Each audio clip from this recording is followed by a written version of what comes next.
Conocer las noticias es bueno, entenderlas es mejor, avanzan los acercamientos entre el Gobierno Nacional y el Comité Nacional del Paro. Hemos tenido en esta primera emisión al doctor Miguel Ceballos por parte del Gobierno Nacional, Alto Comisionado para la Paz. Acabamos de hablar con el señor Óscar Gutiérrez, director nacional de Dignidad Agropecuaria. Y todo esto se establece para lograr una negociación. Les reitero, como lo hemos venido diciendo, no se ha establecido todavía una mesa de negociación formal. Continúan los acercamientos, el comité sigue haciendo algunas exigencias antes de sentarse a negociar, que era una palabra que ellos estaban esperando que el gobierno dijera, no dialogar, sino sentarse a negociar. Pero sabemos que negociar no es fácil. Doctor Julián Arévalo, decano de la Facultad de Economía de la Universidad Externado, doctor en Ciencias Políticas de la Universidad de Boston, es escritor de Negociación y Cooperación, Teoría y Experiencias en Resolución de Conflictos. Doctor Arévalo, buenos días. Muy buenos días, Jenner. Un saludo para usted y para toda la audiencia. Hemos hablado muchas veces de negociar. ¿Qué es negociar en una resolución de conflictos? Bueno, pues negociar básicamente es un proceso que permita encontrar una solución a un conflicto, como se lo acaba de indicar, que deje satisfechas a las partes. Yo haría un énfasis importante en que negociar no es regatear, negociar no es partir la diferencia como muchas personas piensan, sino que negociar es abordar los intereses subyacentes a lo que las partes dicen. En estos días, por ejemplo, a propósito de esta introducción que escuchábamos suya, Jenner, donde vemos unas peticiones por parte del comité y unas exigencias también por parte del gobierno, pues negociar no es simplemente decir cuáles exigencias sí, cuáles exigencias no, sino buscar una solución que satisfaga los intereses de uno y otro lado y buscar construir una tercera opción o una cuarta opción, como la que queramos ver, que no existe entre las peticiones ni de uno ni del otro de los lados que están en la mesa. ¿Negociar es ceder a todo lo que se pide? Claramente no, negociar no es ceder, negociar es tener claro cuáles son los intereses que uno tiene y buscar la mejor forma de satisfacerlos. No siempre esos intereses se cumplen de la forma que uno quiere y es tarea de uno y de la contraparte crear esas soluciones que nos permiten alcanzar lo que queremos y darle también al otro parte de lo que él quiere. Insisto, no es partir la diferencia, es crear terceras opciones. En ese sentido, ¿cómo ve usted lo que está sucediendo en nuestro país? Tenemos un paro que ya está avanzando a 3 semanas prácticamente. El gobierno en un comienzo dijo estamos dispuestos a dialogar. Desde el Comité del Paro exigieron unidad, dijeron mire, queremos escuchar esa palabra, negociación. El gobierno hace un comunicado donde establece claramente que tiene la voluntad de sentarse a una mesa de negociación. Sin embargo, a la par, el presidente Iván Duque ha venido haciendo algunos anuncios que tienen que ver con ese pliego que inicialmente publicó el Comité Nacional del Paro, gratuidad en educación, anoche empleo juvenil y a la par también exigencia de desbloquear las vías. Esos anuncios que ha hecho el presidente Iván Duque, ¿cómo funcionan en un proceso de negociación cuando desde el Comité del Paro dicen, mire, son anuncios que no han sido concertados? Claro que sí. Yo quisiera decir una cosa para poder responder esta pregunta. En una negociación, las formas son tan importantes como el fondo.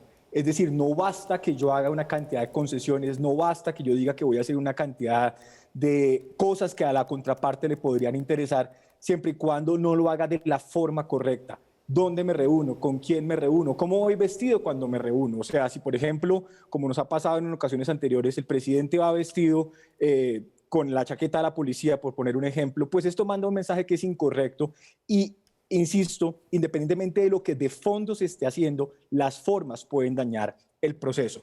Frente a las concesiones que acabas de mencionar, Jenner, hay 3 elementos que me parecen importantes en una negociación y que comentamos en el libro. 1, la dignidad. Todos queremos ser tratados de una forma correcta, aspiramos a ser reconocidos, aspiramos a ser tenidos en cuenta. Luego, cuando hay declaraciones unilaterales, ese principio de dignidad se está vulnerando porque yo no soy parte de ese proceso. Segundo elemento, la confianza. En un escenario como el que hemos tenido durante las últimas semanas, con bloqueos, con manifestaciones, con violencia por parte de la policía, con declaraciones muy agresivas por parte de algunos representantes del gobierno, pues esa confianza se destruye. Y para empezar a negociar, si bien no tenemos que ser amigos, porque podemos negociar desde la diferencia, sí tenemos que empezar a generar algunos gestos mínimos que permitan superar la desconfianza. las imágenes que estamos viendo en este momento, por ejemplo, respecto a las protestas, pues sí es necesario un mensaje contundente de parte del gobierno, rechazando cualquier tipo de violencia, en particular la que el gobierno está en obligación de controlar, que es la de la fuerza pública. Claro, Decía dignidad, segundo, confianza, y un tercer elemento que es muy importante, que es el liderazgo. ¿A qué me refiero con el liderazgo? No solamente a emprender la negociación, a hacer propuestas, a tener la voluntad, a sentarse con las partes, a abrir mesas de diálogo, sino también a construir los textos de los acuerdos. Una negociación normalmente termina en un texto, un escrito que las partes involucradas suscriben.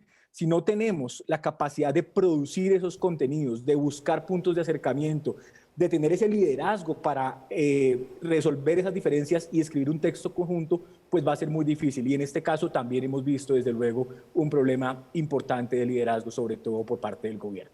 Doctor Arévalo, en ese sentido, usted ha dicho, hace falta tal vez un pronunciamiento más contundente por parte del gobierno nacional en cuanto al uso excesivo por parte de algunos miembros de la fuerza pública.